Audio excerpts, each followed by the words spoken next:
I'm Scarlett, 26, and I thought I knew my family until last Tuesday when I walked into my childhood home to find my dad standing over my unconscious grandfather with a syringe in his hand. The man who raised me, who taught me about honor and integrity, was about to murder his own father for money. My billionaire grandfather lay motionless in his wheelchair, and my dad's eyes met mine with pure panic. That moment shattered everything I believed about blood loyalty and changed our family forever. Hey everyone. Before we dive into this insane family betrayal story, I'd love to know where you're watching from. Drop your location in the comments. If you're ready for a wild ride involving family secrets, manipulation, and the sweetest revenge you've ever heard, smash that like button and hit subscribe, because this story will blow your mind. Trust me, you won't see this ending coming, and you'll want to stick around to see how justice gets served on a silver platter. Now, let me tell you how my perfect family became my worst nightmare. Let me back up and explain how I ended up in that horrifying situation. My grandfather, Winston Blackwood, built a pharmaceutical empire worth $3 billion. He owned mansions in 5 states, but his crown jewel was the Blackwood estate, a 40-room mansion in the Hamptons that had been featured in Architectural Digest 3 times. My dad, Marcus, had always been the golden child, the heir apparent to everything. I lived in Brooklyn working as a forensic accountant, completely oblivious to the dark family drama brewing. My relationship with my dad had always been close. He was the guy who taught me to ride a bike, helped with homework, and walked me down the aisle when I married my ex-husband 2 years ago. After my divorce, he was my rock, always checking in, always supportive. My grandfather had been battling Parkinson's for the past year, and his condition was deteriorating rapidly. Dad had moved back into the estate to help care for him, which I thought was incredibly noble. Every Sunday, I'd drive out to the Hamptons for family dinner, and everything seemed normal. Dad was attentive, Grandpa was sharp despite his physical limitations, and our housekeeper Maria would make these elaborate meals. But looking back now, I can see the signs I missed. Dad had become increasingly interested in Grandpa's medication schedule. He'd ask detailed questions about dosages, timing, side effects. I thought he was just being a caring son. How naive I was.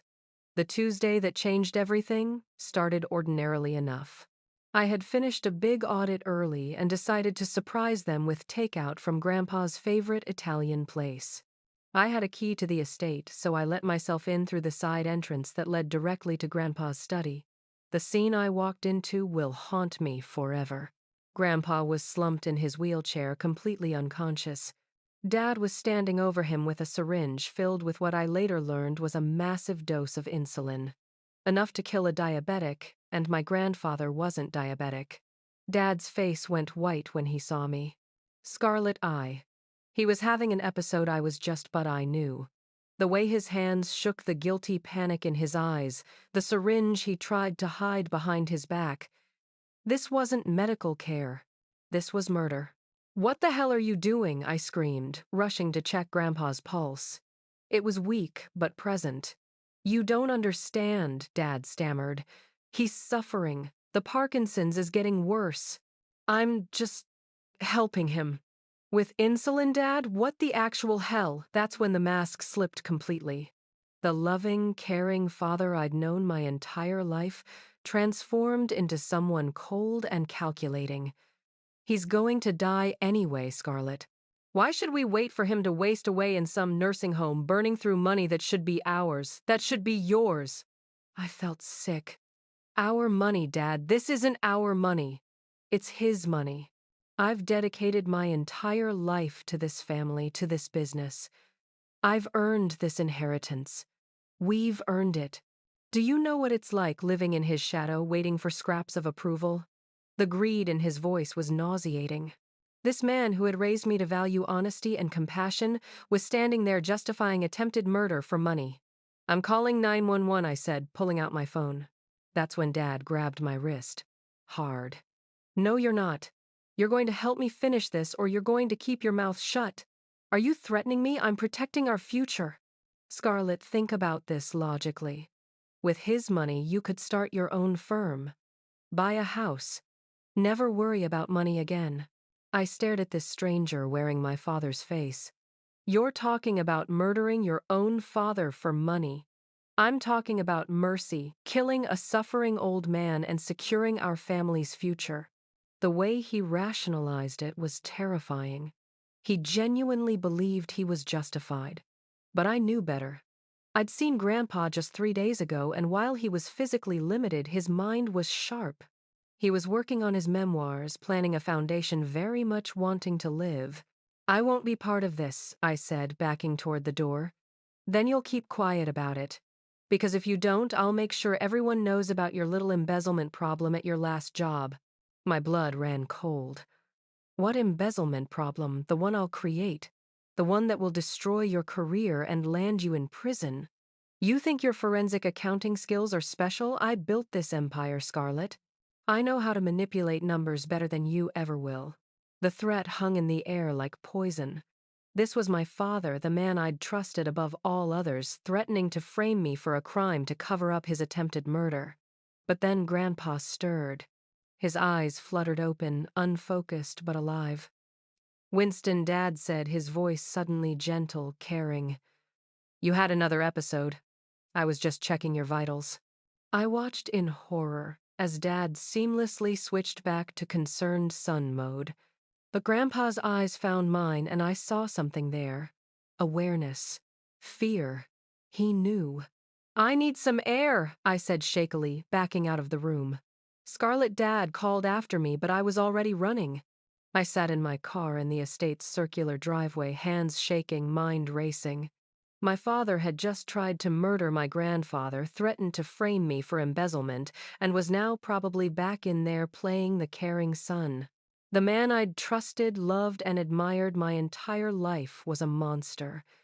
But I also knew that if I went to the police with just what I'd seen, it would be my word against his. He was a respected businessman, a pillar of the community. I was a divorced woman with no physical evidence of anything other than a syringe that he could easily explain away. I needed proof, real, undeniable proof. And I needed to protect my grandfather. That's when I realized something chilling. If Dad was willing to kill Grandpa and willing to threaten me, how far would he go to protect his secret? I drove straight home to Brooklyn, my mind spinning with the horrific reality of what I'd witnessed. My father, the man who taught me right from wrong, had just tried to commit murder. But the more I thought about it, the more I realized this wasn't a sudden decision. This was planned, calculated, and I'd probably interrupted him in the middle of executing a long-term scheme. I needed to think like the forensic accountant I was trained to be. Emotions aside, what evidence did I have? What patterns could I identify? How long had this been going on? First, I called my grandfather's cell phone. No answer. I tried the house line. Maria, the housekeeper, picked up. Blackwood Estate. Maria, it's Scarlett. How's my grandfather? Oh, Miss Scarlett, he had another bad episode this afternoon. Your father said he needs rest, no visitors tonight. Another episode. Dad was already crafting the narrative, setting up the story of a grandfather whose health was failing rapidly. How many episodes had there been that I didn't know about? Maria, has he been having these episodes often? More and more, miss. Your father, he's been so good taking care of everything, but Mr. Winston, he seems confused lately. Scared, sometimes. Scared. My grandfather was scared of his own son. I hung up and immediately called my best friend Jessica, who worked as a nurse at Mount Sinai. Jess, hypothetically, if someone injected a non-diabetic person with insulin, what would happen, Scarlett? That's a really weird hypothetical. Why just, please, for a case I'm working on? Well, it would cause severe hypoglycemia. Confusion, unconsciousness, potentially death if not treated immediately. It's actually a fairly common method of... She paused. Wait, this isn't really about a case, is it? I can't explain right now, but I need to know. Would it show up on an autopsy? If they tested for it specifically? Yes. But insulin breaks down quickly in the body, so timing would be crucial.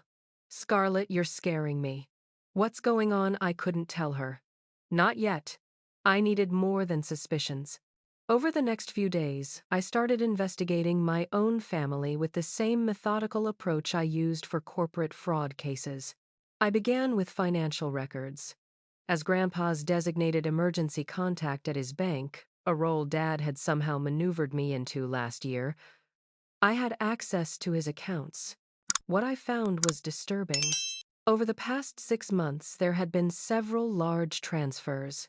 50,000 here, 100,000 there, all authorized by Dad under his power of attorney. The amounts weren't huge relative to Grandpa's wealth, but they were consistent and escalating. Then I dug into Dad's personal finances. He was leveraged to the hilt. His investment firm was hemorrhaging money. He owed creditors nearly $2 million and was 3 months behind on his mortgage. The man who lived in a penthouse apartment and drove a Ferrari was basically bankrupt. But the most chilling discovery came when I accessed Grandpa's recent medical records through his insurance portal. I'd helped him set up online access months ago and still had the login information. According to his doctors, his Parkinson's was progressing normally for his stage of diagnosis. He wasn't suffering from the severe cognitive decline Dad had been describing to everyone. The episodes weren't medical crises. They were attempts. I realized I needed help, but I couldn't go to the police yet. I needed someone with medical expertise who could help me understand what I was dealing with. That someone turned out to be Dr. Sarah Chen, my grandfather's neurologist. I'd met her several times during Grandpa's appointments, and she'd always been straightforward and kind. I made an appointment under the pretense of wanting to understand Grandpa's condition better as his granddaughter. Dr. Chen, I'm worried about my grandfather's episodes. My father mentioned they're becoming more frequent and severe. She frowned, pulling up his file. Episodes. What kind of episodes? Unconsciousness. Confusion. Dad said they're related to his Parkinson's progression. Her frown deepened. Miss Blackwood, your grandfather's Parkinson's is well controlled with medication. While he has physical symptoms, he shouldn't be experiencing the kind of episodes you're describing. In fact, he missed his last 2 scheduled appointments. Your father called to cancel, saying he was too ill to travel. But he seemed fine when I saw him last week. That's consistent with what I'd expect. Has anyone been adjusting his medications without consulting me? My heart started racing. I don't know. My father manages all of that now. I think we need to schedule an immediate appointment. These episodes concern me greatly, especially given his current treatment plan. I left that appointment with a sick feeling in my stomach and a plan forming in my mind. If Dad was poisoning Grandpa, slowly creating these episodes to establish a pattern of declining health, then I needed to catch him in the act. But I also realized something else. I was probably in danger too. I'd seen too much, knew too much. If Dad was willing to kill his own father for money, what would he do to silence a witness? That night, I made 3 decisions that would change everything. First, I was going to install hidden cameras in Grandpa's study and bedroom. If Dad was slowly poisoning him, I'd get it on video. Second, I was going to document everything I'd discovered so far and store copies with my lawyer with instructions to turn everything over to police if anything happened to me. Third, I was going to approach the one person who might be able to help me save my grandfather's life. Maria, the housekeeper who'd been with our family for 15 years. The next morning, I called Maria and asked to meet her for coffee on her day off. Maria, I need to ask you something, and I need you to be completely honest with me. Has my father been giving my grandfather any medications that don't come from his regular doctors? She looked nervous, glancing around the coffee shop. Miss Scarlett, I don't like to gossip about family business. This isn't gossip. I think my grandfather might be in danger. Her expression changed immediately. You noticed too. Noticed. What, Mr. Winston, he's not the same since your father moved in. He's scared, Miss Scarlett. Really scared. And those medicines your father gives him, they're not the same ones, Doctor. Chen prescribed. Maria's confirmation that Dad was giving Grandpa unauthorized medications was the smoking gun I needed, but it also meant my grandfather was in immediate danger. We were sitting in a small cafe in East Hampton, and I could see the fear in Maria's eyes as she told me what she'd observed. He makes me leave the room when he gives Mr. Winston his special medicine, she whispered. Says it's family business, not for staff to worry about. But afterward, Mr. Winston is always so weak, so confused. How often does this happen? 2, 3 times a week? Always when you're not visiting. Your father, he's very careful about timing. I felt sick. Dad had been systematically poisoning his own father while maintaining the facade of a caring son.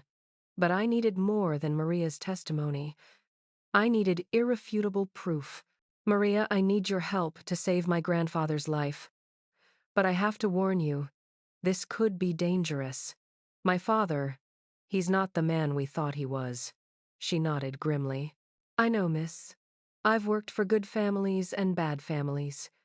Your father, he has the same look my first employer had, the one who hid his wife when he thought no one was watching. That evening I drove to a spy shop in Manhattan and purchased 2 tiny wireless cameras and a recording device. The sales clerk, probably thinking I was investigating a cheating spouse, explained how to hide them effectively and access the footage remotely. The next challenge was getting into the estate to install them without Dad knowing. I decided to use family dinner as cover. On Sunday, I arrived early with grocery bags, telling Dad I wanted to cook for Grandpa. That's sweet of you, honey, but he's having one of his bad days. Maybe just a quiet dinner would be better. I insist. Cooking helps me process stress from work.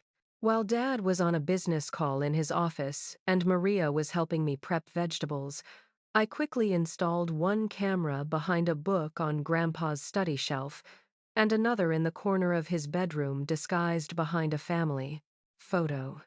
Grandpa was awake but groggy during dinner.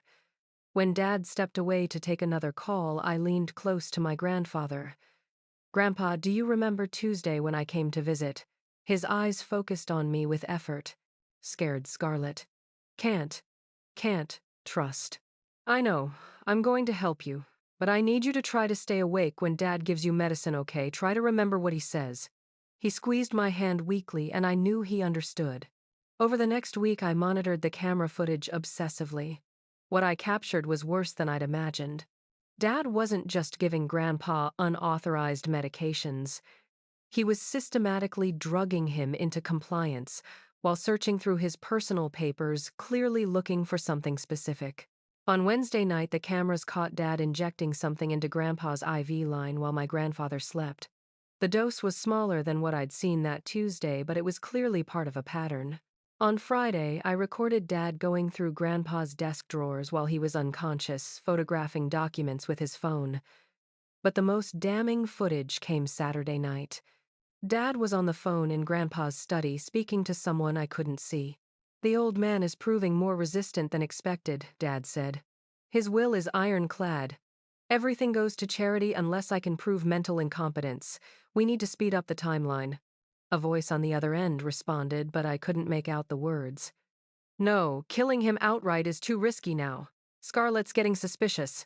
But if he has a series of medical episodes that demonstrate clear cognitive decline, Dr. Patterson can sign off on the competency evaluation. Dr. Patterson. I knew that name. He was a psychiatrist who'd lost his license in Connecticut for falsifying records, but was somehow still practicing in New York. 2 more episodes should do it. Then we file for emergency conservatorship, transfer the assets, and let nature take its course. I was watching my father plan my grandfather's murder in real time, and I realized with horror that I was also hearing about a conspiracy. Dad wasn't working alone. The next morning, I called Dr. Chen's office and demanded an emergency appointment. Dr. Chen, I have video evidence that my father is drugging my grandfather with unauthorized medications. I think he's trying to kill him. She listened to my story with growing alarm, then immediately called the hospital. We need to get your grandfather admitted for a full toxicology screening immediately. If what you're telling me is true, he could be suffering from chronic poisoning. But my father will never agree to hospitalization. He doesn't have a choice. As his attending physician, I can order an involuntary hold if I believe he's in immediate danger. While Dr. Chen arranged for an ambulance, I called my lawyer, Robert Sterling, who'd handled my divorce. Robert, I need help with a criminal matter. My father is trying to murder my grandfather for his inheritance. Scarlett, that's a serious accusation. You'll need to contact the police. I have video evidence, but I need to make sure everything is handled properly. Can you recommend a criminal attorney? Call Amanda Walsh. She specializes in elder abuse and financial crimes. Tell her I referred you. Amanda Walsh turned out to be exactly what I needed. A former prosecutor who'd built a career protecting elderly victims from family predators. This type of slow poison scheme is more common than people think, she told me during our emergency consultation. Adult children who view elderly parents as obstacles to their inheritance. The good news is, you have evidence. The bad news is your father will likely lawyer up the moment he realizes what's happening. What's our next move? We coordinate with Dr. Chen to get your grandfather safely hospitalized, then we turn everything over to the DA's office. But Scarlett, I need to warn you. Family members who commit these crimes often escalate when they feel cornered. You could be in danger. That afternoon, everything happened quickly. Dr. Chen arrived at the estate with an ambulance citing medical emergency.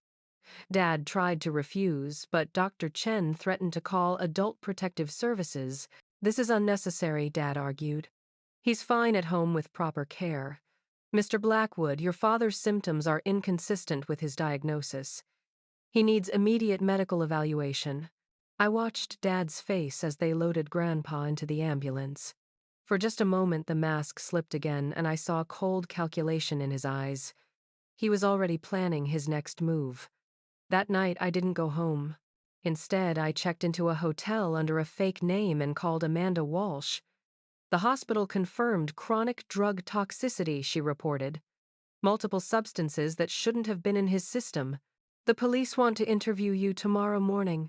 What about my father? He's already hired defense counsel, a very expensive firm that specializes in white-collar crime. This is going to be a battle, Scarlett. As I lay in that anonymous hotel bed, I realized my life had fundamentally changed. The family I'd grown up in was gone. The father I'd loved was revealed as a would-be killer. But I'd also discovered something important about myself. When it mattered most, I'd chosen justice over blood loyalty. The real fight was just beginning. The police interview took place at the precinct the next morning. Detective Sarah Rodriguez was seasoned in financial crimes and elder abuse cases, and she listened to my story with the careful attention of someone who'd seen similar family betrayals before. The hospital confirmed your grandfather was being poisoned with a cocktail of sedatives and insulin, she said, reviewing the medical report. Small doses over time designed to create confusion and apparent cognitive decline. I handed over all my evidence. The financial records showing Dad's embezzlement, the camera footage of him drugging Grandpa, and the recording of his phone conversation about accelerating the timeline. This is substantial evidence, Detective Rodriguez said. But I need to warn you. Your father's attorney is claiming you orchestrated this entire situation. He's alleging that you planted the cameras illegally and may have manipulated the footage. My blood ran cold. He's trying to frame me. It's a common defense strategy. Deflect blame onto the accuser.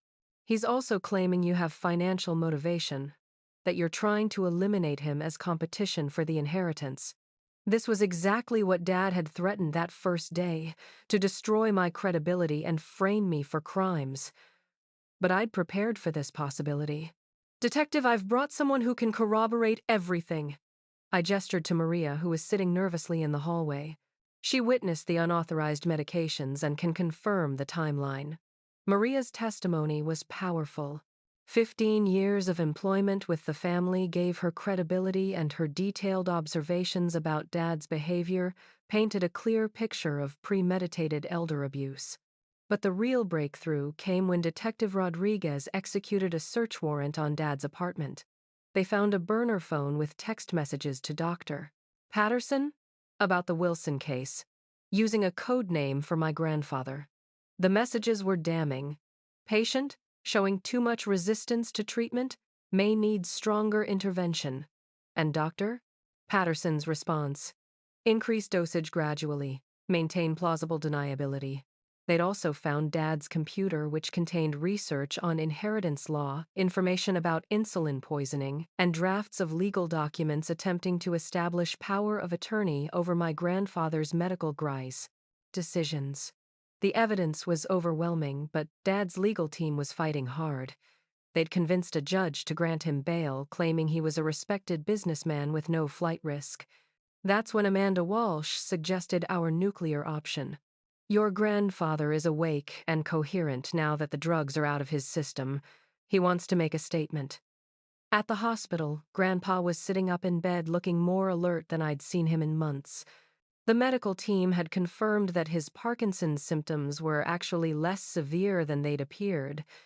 Much of his confusion and weakness had been drug-induced. "Scarlett," he said, gripping my hand, "I knew what Marcus was doing. I was just too weak to stop it." "Grandpa, you don't have to." "Yes, I do. I heard him on the phone planning my death. I felt the injections. I knew he was stealing from my accounts." His voice grew stronger. "But I also saw you save my life. You chose what was right over family loyalty." The formal statement to police was devastating to Dad's defense. Grandpa detailed months of abuse, described the unauthorized medications, and confirmed that Dad had been pressuring him to change his will. But Dad's team had one more card to play. They leaked to the media that this was a family dispute over money, painting me as a greedy granddaughter manipulating a sick old man against his own son. The story exploded across local news. Pharmaceutical heiress accused of elder abuse by own granddaughter. I was suddenly thrust into a media circus I wasn't prepared for. Reporters camped outside my apartment building. My clients at work were asking uncomfortable questions. Dad's narrative, that I was the real villain, was gaining traction. That's when Grandpa made a decision that shocked everyone. He called a press conference from his hospital bed. "I want to set the record straight," he announced to a room full of cameras. "My son Marcus Blackwood attempted to murder me for my money. My granddaughter Scarlett saved my life. I have complete confidence in her character and judgment." But he didn't stop there. "Furthermore, I am immediately changing my will. Scarlett will inherit my entire estate with provisions for charitable giving that she will oversee. Marcus will receive nothing." The legal and media firestorm that followed was intense. Dad's lawyers tried to claim undue influence, that I'd manipulated a sick man into disinheriting his son. But the medical evidence was clear. Grandpa was completely competent when the drugs left his system. Within a week, the district attorney had enough evidence to file formal charges against Dad and Dr. Patterson: attempted murder, elder abuse, embezzlement, and conspiracy. The night before Dad's arraignment, he called me. "Scarlett, we can still fix this. Father's clearly not thinking straight. We're family. We don't destroy each other over money. You tried to murder him, Dad. I was trying to end his suffering and secure our future. Everything I did was for us, for the family. No, everything you did was for yourself. You're a selfish, greedy man who was willing to kill his own father. If you testify against me, you'll destroy this family forever. You already destroyed it the moment you put that syringe in your hand." The trial wouldn't start for months, but the evidence was so overwhelming that Dad's lawyers were already discussing plea bargains.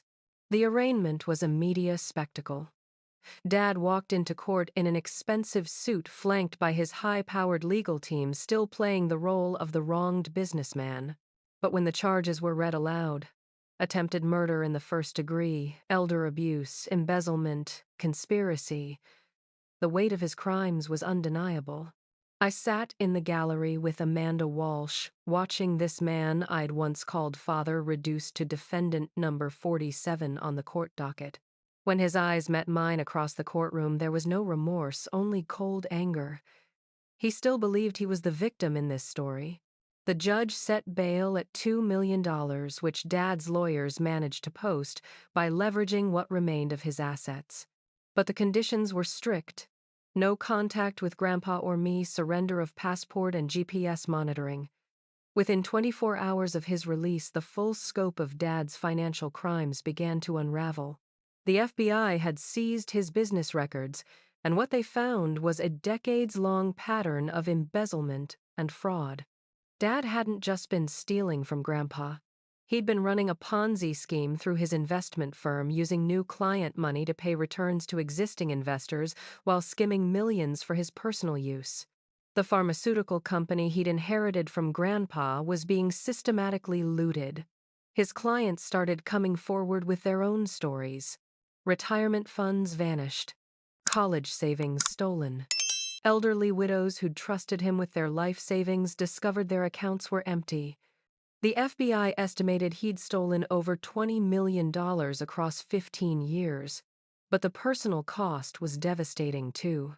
Dad's wife, my stepmother Linda, filed for divorce within a week of his arrest. She'd had no idea about any of it and was terrified of being charged as an accomplice. "I thought I married a successful businessman," she told me when she called to apologize. "I had no idea I was living with a criminal." Dad's social circle evaporated overnight. The country club revoked his membership. His business partners publicly distanced themselves. The charitable boards he'd served on demanded his immediate resignation. But the most painful aftermath was watching our extended family choose sides. My Aunt Rebecca, Dad's sister, called me screaming that I'd destroyed the family over money. "Marcus made mistakes, but he's still your father. How could you put him in prison? He tried to murder Grandpa, Aunt Rebecca." "That's ridiculous. He was caring for a sick man. The willful blindness was stunning." Even with overwhelming evidence, some family members couldn't accept that their golden boy Marcus was a would-be killer. My cousins stopped speaking to me. Family friends who'd known me since childhood crossed the street to avoid me. I went from being the beloved granddaughter to the family pariah in some circles. But there were unexpected allies, too. Maria, who could have lost her job for testifying, became one of my strongest supporters. "You did the right thing, Miss Scarlett. Mr. Winston is alive because of you. Dr. Chen reached out to thank me for preventing what she called one of the most calculated elder abuse cases she'd ever seen. Your grandfather would be dead within a month if you hadn't intervened," she told me. "The drug cocktail your father was using would have caused complete organ failure while appearing to be natural disease progression." Even some of Dad's former clients contacted me to express gratitude. "Your courage in exposing him saved us from losing even more," one elderly woman wrote. "Thank you for choosing honesty over family loyalty." But the person most affected by the aftermath was Grandpa himself. The betrayal by his own son had shattered something fundamental in him. Despite his physical recovery from the poisoning, he'd aged years in weeks. The man who'd built a business empire was now afraid to trust anyone. "How do I know who else might want me dead?" he asked during one of my visits. "You know you can trust me, Grandpa." "I do. But Scarlett, I trusted Marcus too. For 53 years, I believed he loved me." The grief in his voice was heartbreaking. This wasn't just about money or attempted murder. It was about the complete destruction of the father-son relationship that had defined both their lives. Grandpa started seeing a therapist who specialized in trauma and betrayal. He joined a support group for elder abuse survivors. He was trying to heal, but the scars were deep. Meanwhile, Dad's legal situation continued deteriorating. His plea bargain negotiations collapsed. When prosecutors discovered additional evidence of fraud, Dr. Patterson had flipped and was cooperating with authorities, providing detailed information about their conspiracy. The media coverage was relentless. Every day brought new revelations about Dad's crimes. Former business associates were arrested, the pharmaceutical company was under federal investigation, and through it all, Dad maintained his innocence and his anger toward me.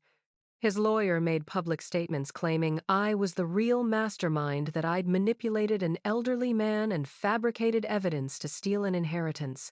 Scarlett Blackwood orchestrated this entire situation, his attorney told reporters. She's the one who had financial motive and opportunity. But the evidence was too strong. The videos were authenticated by multiple experts. The medical evidence was irrefutable.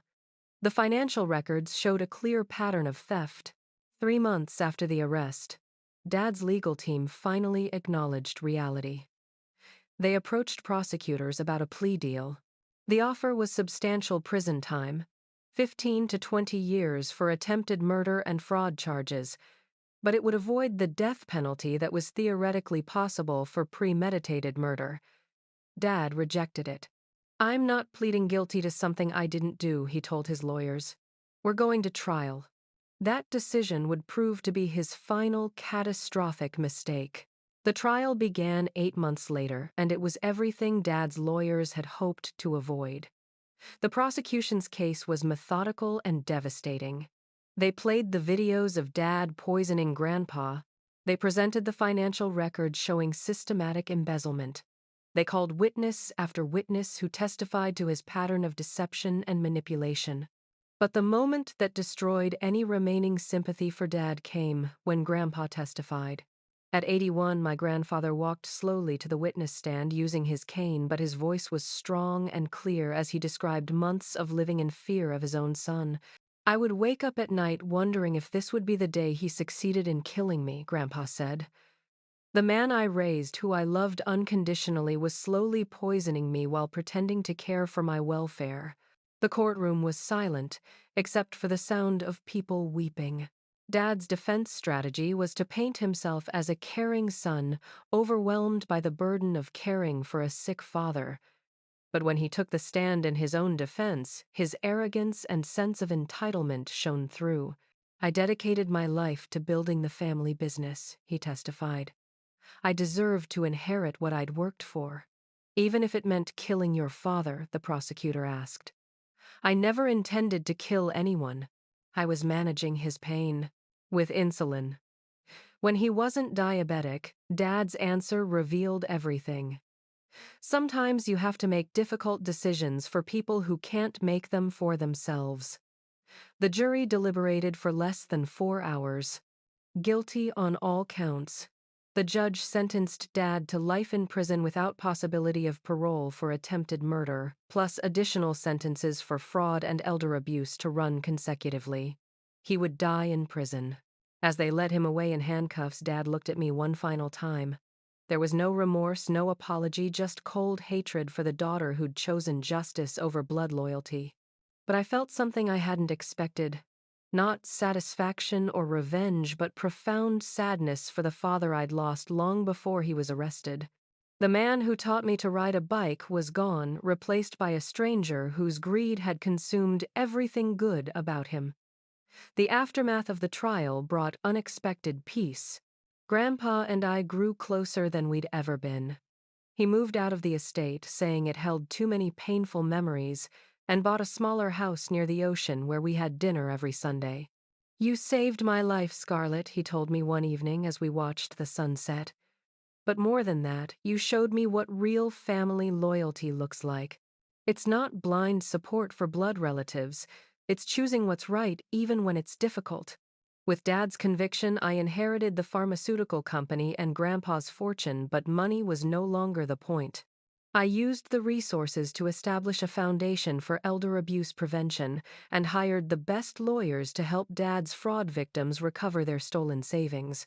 Maria became the foundation's first employee, using her experience to help identify signs of elder abuse in other families. "Miss Scarlett," she told me, "I've seen what happens when families choose money over love. What you did, that takes real courage." Dr. Chen invited me to speak at medical conferences about recognizing the signs of intentional poisoning. My story helped train doctors to spot patterns that might indicate elder abuse. But the most meaningful validation came from an unexpected source. 6 months after the trial, I received a letter from one of Dad's cellmates, a man serving time for fraud who'd apparently heard our story. "Your father talks about you constantly," he wrote. "He claims you're an ungrateful daughter who betrayed family for money. But everyone in here knows the truth. You're the daughter who chose justice over corruption. You should be proud of that." I was proud. For the first time in my life, I understood what integrity really meant. It wasn't about following rules or being perfect. It was about choosing what's right, even when it costs you everything you thought you valued. The family I'd grown up in was gone, but I'd built something better. A chosen family of people who valued honesty, compassion, and justice. Jessica, my best friend, became like a sister. Amanda Walsh became both lawyer and mentor, teaching me to use my resources to fight for people who couldn't fight for themselves. Dr. Chen became a trusted advisor on the Foundation's medical initiatives. And Grandpa became not just my grandfather, but my closest friend, and the person whose approval mattered most. You know what I'm proudest of, he asked me recently as we planned the Foundation's expansion. What's that, Grandpa, that when it mattered most, you chose to be nothing like your father?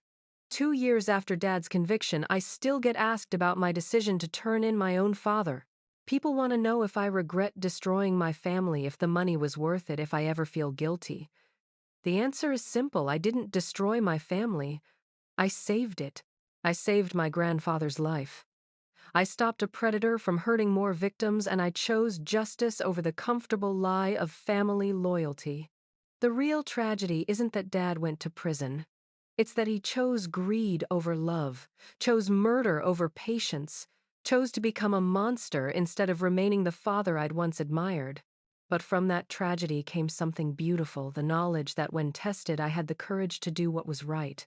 I discovered that real family isn't about blood or money. It's about the people who choose to love and support you even when the truth is difficult. So when people ask if I have any regrets about exposing my father's crimes, I tell them the truth. My only regret is that it took me so long to see who he really was. Have you ever had to choose between family loyalty and doing what's right?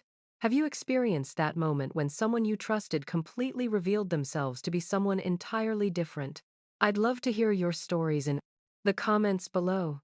Sometimes the most difficult decisions lead to the most important discoveries about ourselves.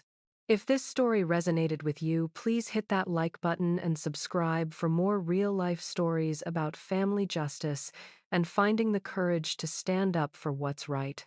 Share this with anyone who might need to hear that choosing truth over comfort is always worth it. Thank you for listening to my story, and remember, real family supports your integrity, not your silence. Until next time, stay strong and stay true to your values.